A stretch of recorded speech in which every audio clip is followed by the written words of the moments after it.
Hello, everyone. My name is Martin Williams. Thank you so much for tuning in to the Guided Expressions podcast. And I wanted to, of course, welcome you and also share with you some things that are coming up.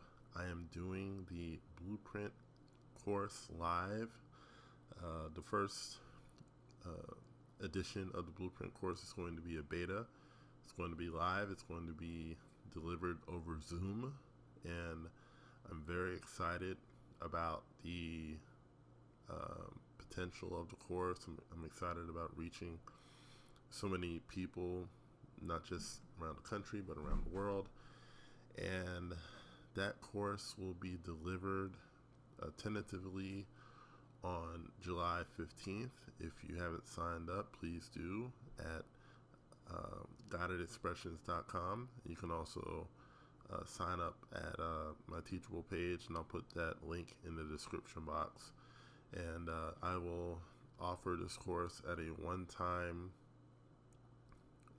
beta rate, so people can jump in, and there's no trepidation as far as can I make this investment or not. It's worth the investment, trust me. And I truly believe that this course is going to help a lot of people. This course is designed to help you get what you want to get by setting up a blueprint. Just like if you want to build a house, build a shed, build anything, you need instructions, you need a blueprint, and this is the course that helps you do that. So I'm very excited to share that with you. Today's podcast,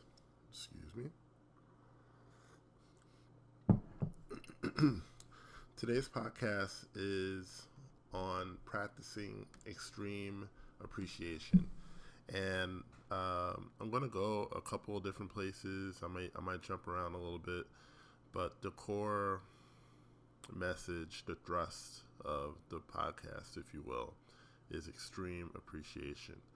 I discovered Abraham Hicks a long time ago. When I was actually going through a really difficult time in my personal life. It was my first marriage, and I was unfulfilled in a lot of different ways. I was unfulfilled in my marriage, but I was also unfulfilled in my career. I was working a job that I was really overqualified for. I wasn't doing what I wanted to do. I wasn't doing what I felt like I was able to do. And I just, I just spent a lot of time searching. And one of the things that I came across were the Abraham Hicks books. Now, as a Christian, it may seem like the Abraham Hicks teachings aren't really in line with what the Bible teaches, but there's a lot more similarities than people think.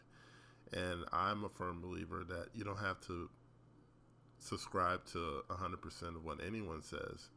And that includes a lot of Christian pastors. I mean, there are people who preach that, I like some of what they say, but I don't necessarily think everything they say is valid.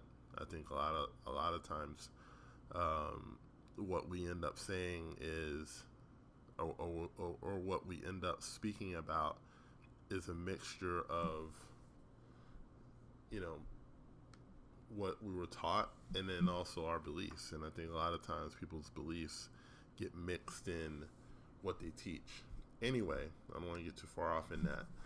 The Abraham Hicks teachings, for those that are unfamiliar with it, they basically believe that appreciation is the key to having a better life. And in appreciation, the mechanics of it is raising your vibration, right? So raising your vibration to a level where you're happy no matter what. Like you feel great no matter what.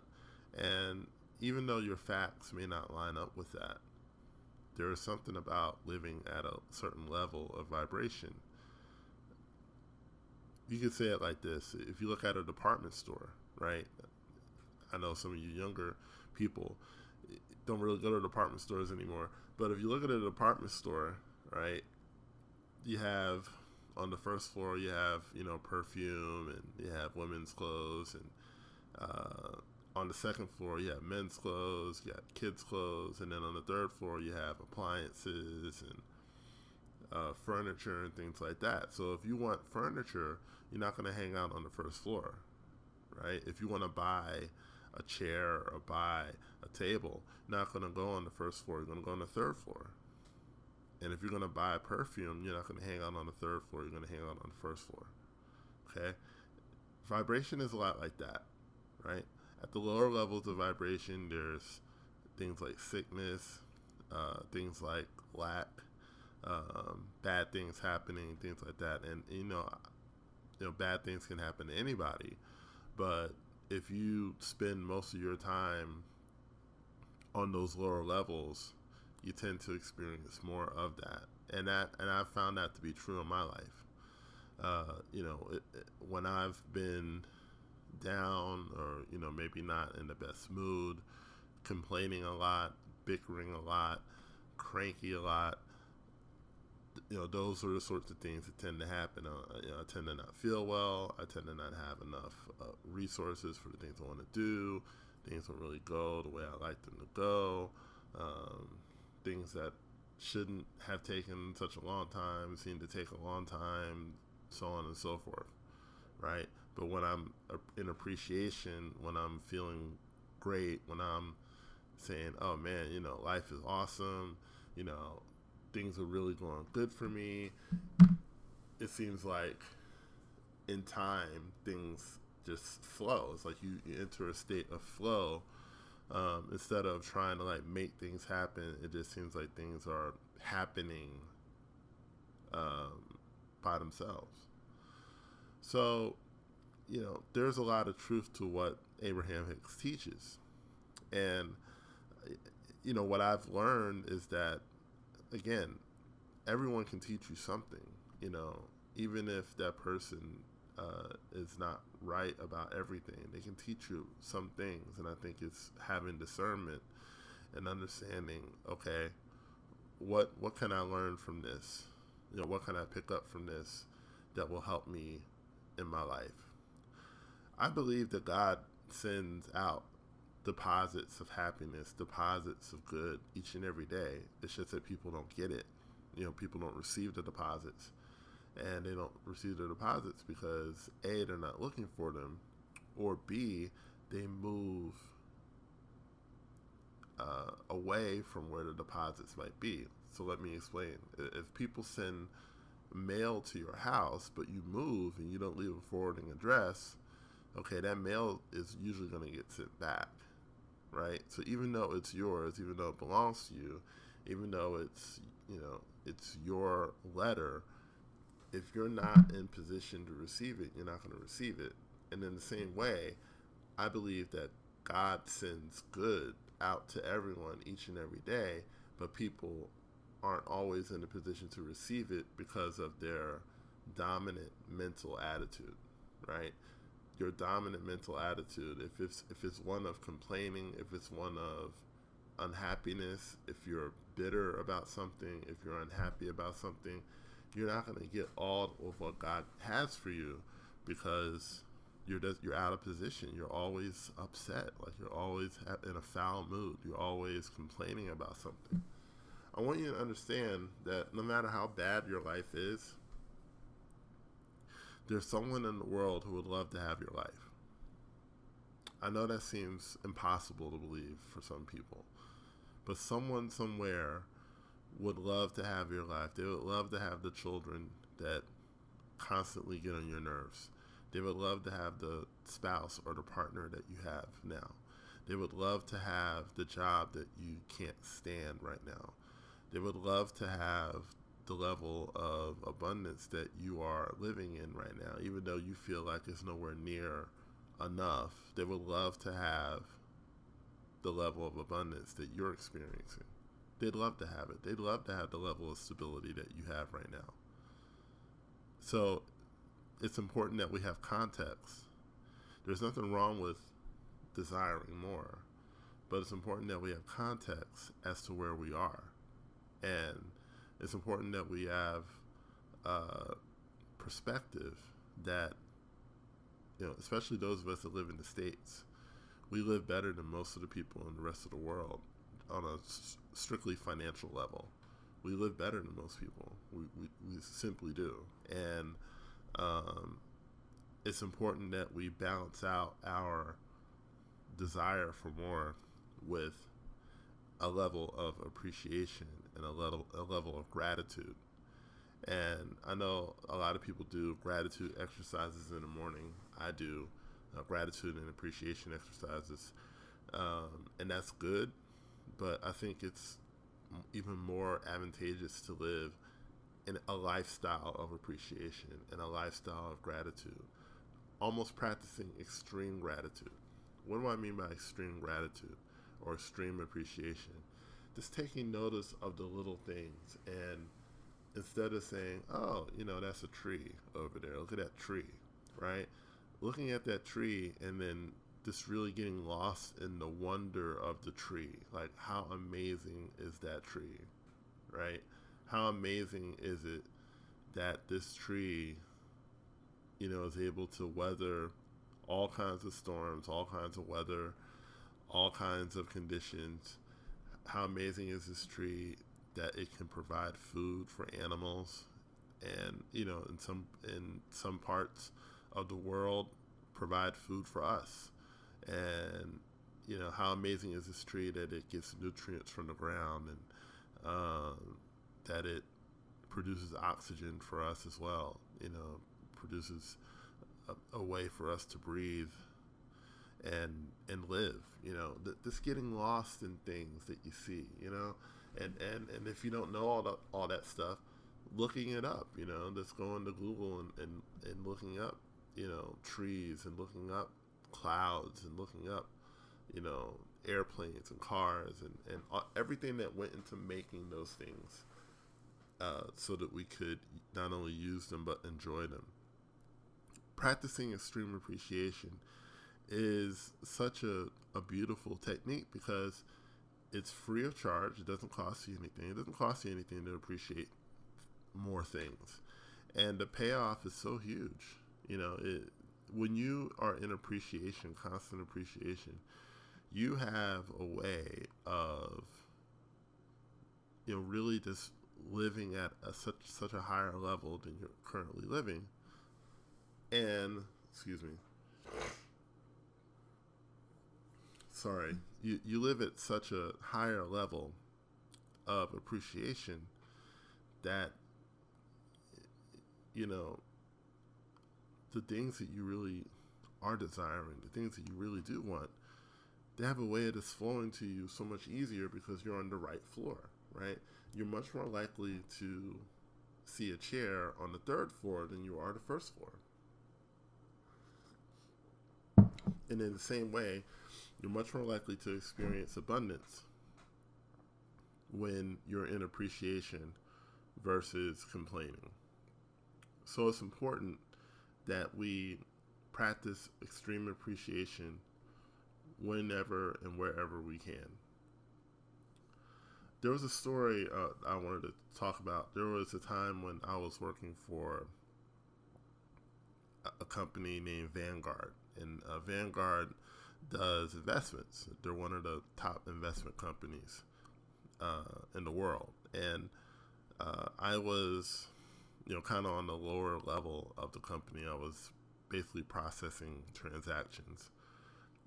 Had nothing to do with what I went to school for, and they weren't paying a lot.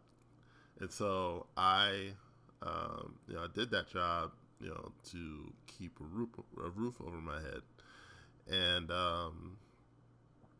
I was married at the time to my first wife, and I was really unhappy because I had gone to medical school. I was pre-med, and I really wanted to go to medical school and become a doctor. And I had run out of money. I'd kind of maxed out the amount of money that I could borrow, and so here I was working this job, had nothing to do with what I went to school for, or anything like that. I wasn't happy. I would getting up in the morning and having to like take the bus out to King of Prussia from where I lived in Philadelphia. So I'm on the bus for an hour a day each way, and it was just it was a struggle to really to get through that period of my life.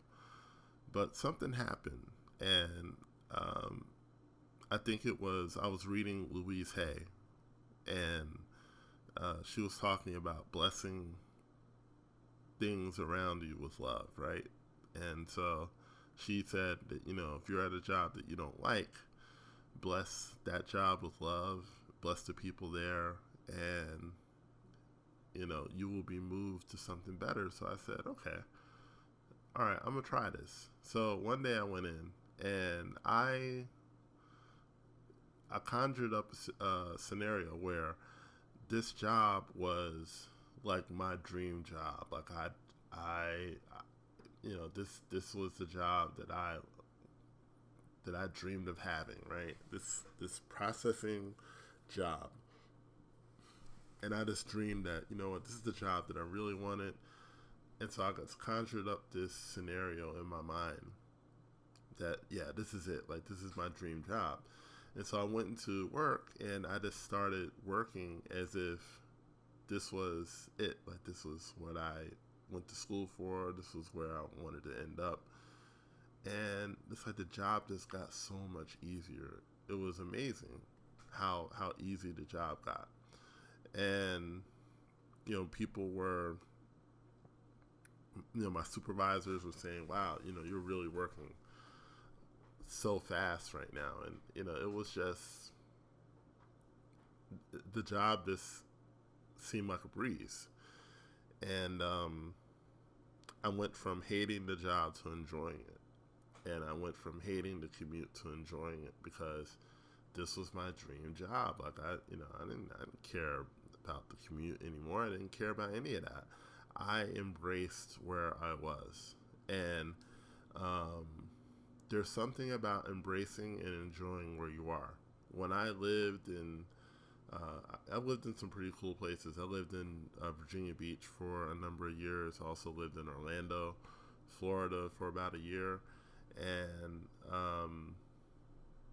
I didn't enjoy it because I spent so much time worrying about money, worrying about how I was gonna move to a better place and all these other things. And if I could go back to my younger self, I would say, you know what, just stop worrying about that stuff and just embrace where you are, enjoy where you are. Because when you're worried and anxious and all of that, you miss your mail. Like you miss those emails, you miss those deposits that God is sending out to you every day because you're so worried and so stressed about everything. So it just gets, it gets to be such a drain of your energy because, there's so much to enjoy, there's so much to embrace. But if you're spending so much time worried and anxious and angry and envious, you're not appreciating. And if you're not appreciating, then you're not ascending, right, to where all the good stuff truly is. And it's not just about stuff. It's not just about having money, even though money is a part of it. It's not just about having things, even though things are a part of it. It's about enjoying them as well. Okay? You don't want to have a car and money and a house and a person that you only dreamed about years ago and not be able to enjoy any of it. Okay? The gift isn't just having it. The gift is being able to enjoy it. And so what I would suggest is enjoy what you have now. Okay? Just enjoy it. Embrace where you are. Embrace the place where you are. Embrace the situation that you're in. Because what often happens is there's so much more than what you have. Like there's so much more to life, and there's so many more things that you can have and do and experience. But you won't experience any of it if you are just always upset, always envious, always saying, well, that person's got a nicer car, that person's got a bigger house, that person's got a prettier wife or a richer husband, and here I am with my this is just my lot in life, and that type of attitude will keep you out of all of your good. What I would suggest is taking real inventory of where you are. And I'm not saying don't improve. I'm not saying don't work on yourself. I'm not saying don't develop yourself. Because I think personal development has its place. That's kind of the business I'm in anyway. But really embracing the stuff that you got now, like really just being happy with where you are now. And there's something about really embracing where you are and being happy with what you have and where you are, and just taking appreciation of everything around you. When you ascend, when you appreciate, you ascend. And when you ascend, you encounter things that you probably haven't seen before. Okay? When you appreciate things, you see a different aspect of things that perhaps you didn't see because, you're looking with different eyes. And I always, I'm always amazed at the new aspects of things that you see when you look closely or when you look at them differently.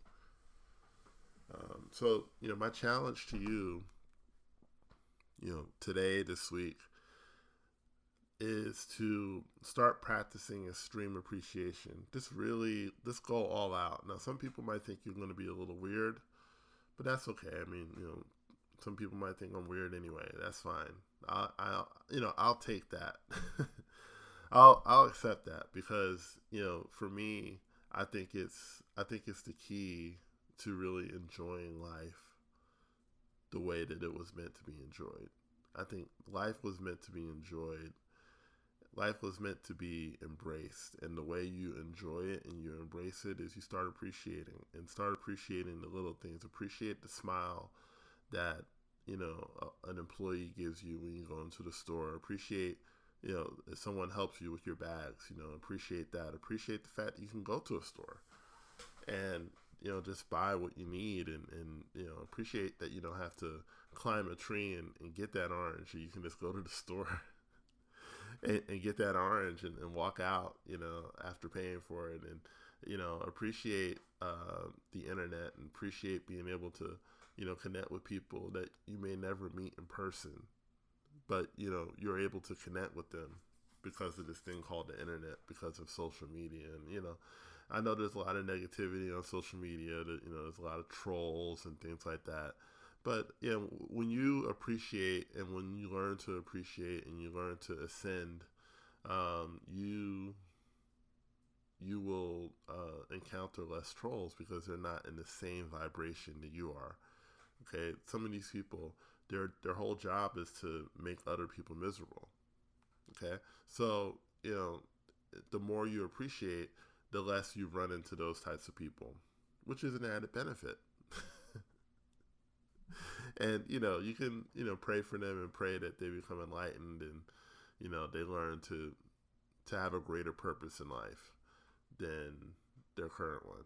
But for you, just really practice that appreciation level, and you will find that life becomes a lot more richer, a lot more enjoying, and a lot more enjoyable. And you will also, in my opinion, experience greater abundance in your life.